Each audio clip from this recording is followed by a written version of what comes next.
Olá, seja muito bem-vindo a mais um vídeo no canal Easy English, o canal onde eu ensino inglês de forma simples.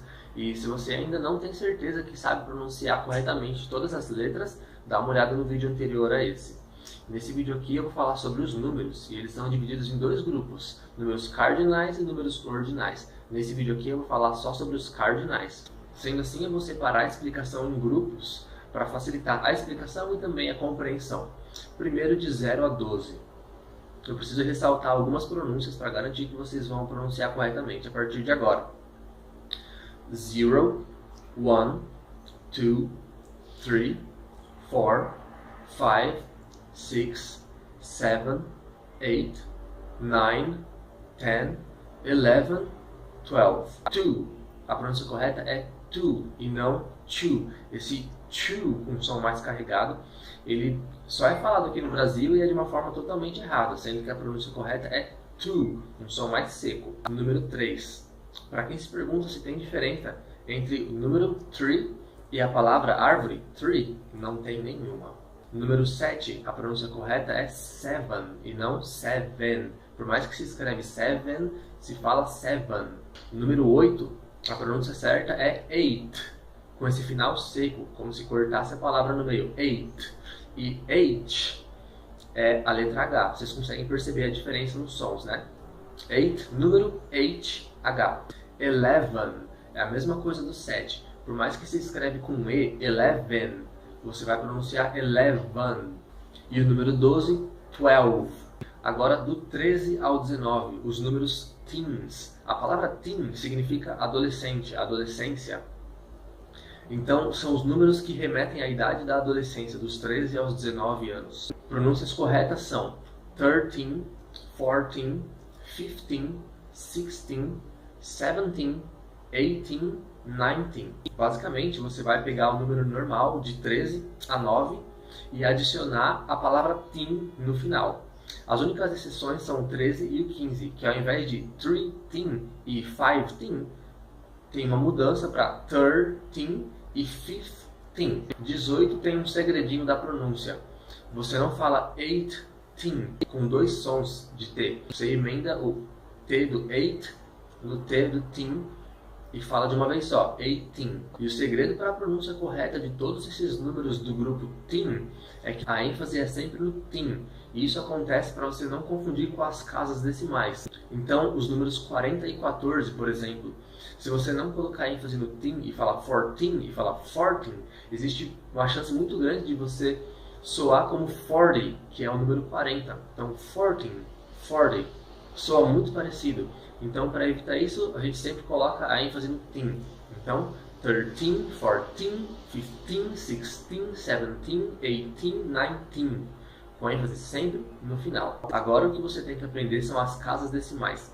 Porque uma vez que você aprendeu as casas decimais, só o que você vai ter que fazer vai ser adicionar o número em unidade em seguida da casa decimal. Bom, as casas decimais são 20, 30, 40, 50, 60, 70, 80 e 90. Se essa é a primeira vez que você está ouvindo as formas corretas, escuta mais vezes para isso entrar muito fundo na sua memória. E um exemplo do que eu disse, que agora é só adicionar os números em unidade depois da casa decimal, vou dar um exemplo para cada casa. Então, 24, 31, 43, 56, 67, 78, 85 e 99. 100, a grande palavra 100. O que você tem que manter em mente é que a palavra 100, ela não significa um número, ela significa um conjunto de 100. Ela é equivalente a uma centena ou um cento, um conjunto de 100 unidades. É por isso que você sempre precisa especificar de quantos hundreds você está falando. Se você falar só a palavra 100, a pessoa nunca vai saber de quantos você está falando. Então é para isso que sempre tem que especificar quantos hundreds. Se é 100 ou 500 ou 300 ou 700, 1700 e assim por diante. Então os números são 100, 200, 300, 400, 500, 600, 700, 800 e 900. Isso é equivalente a de 100 a 900. A diferença entre as dezenas e as centenas é que, diferente do português, você não precisa colocar a letra E ou a palavra AND no meio, nas dezenas. Então, 67, por exemplo, 67, não seria 60 and 7, é só 67. Já para centenas, você precisa colocar a palavra AND no meio. Então, 735, por exemplo, 735. E esse padrão vai ser para todos os números, independente da centena. A exata mesma coisa acontece com a palavra thousand. A palavra thousand não significa um número específico, ela só representa um conjunto de 1000 unidades, da mesma forma que hundred representa um conjunto de 100 unidades. Então eu vou dar alguns exemplos, mas só em relação às dezenas de milhar por enquanto.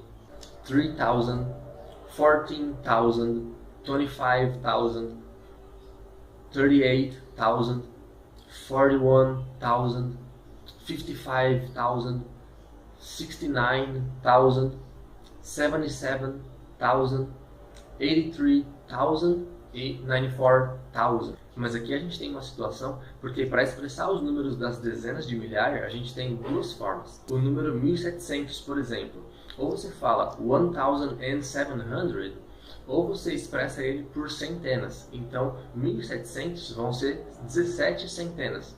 Então, a segunda forma é você falar 1700. Isso, acredite ou não, é mais fácil para os americanos. Eu não sei por qual motivo, mas é a forma que eles preferem. Então, saiba que existem essas duas formas. Se não for confuso para você, utilize a forma que eles usam, que vai ter um entendimento mais fácil. Mas se não, pode expressar da forma inteira, 1700, que você vai ser entendido de qualquer forma. E eu já vou aproveitar para falar um parênteses sobre a palavra AND. Ela vai estar sempre entre o último conjunto de números e o seguinte. Só que a unidade vai estar sempre junto com a dezena. Então, por exemplo, no número que acaba com 67, o último conjunto de número não é o 7, é o 67. Então, se a gente for pegar, por exemplo, 867, o último conjunto de número é 67. Então, vai ser separado por centena e depois pela dezena. E o AND vai estar no meio das duas. Então, 867, 867. Se fosse 2867, 2867.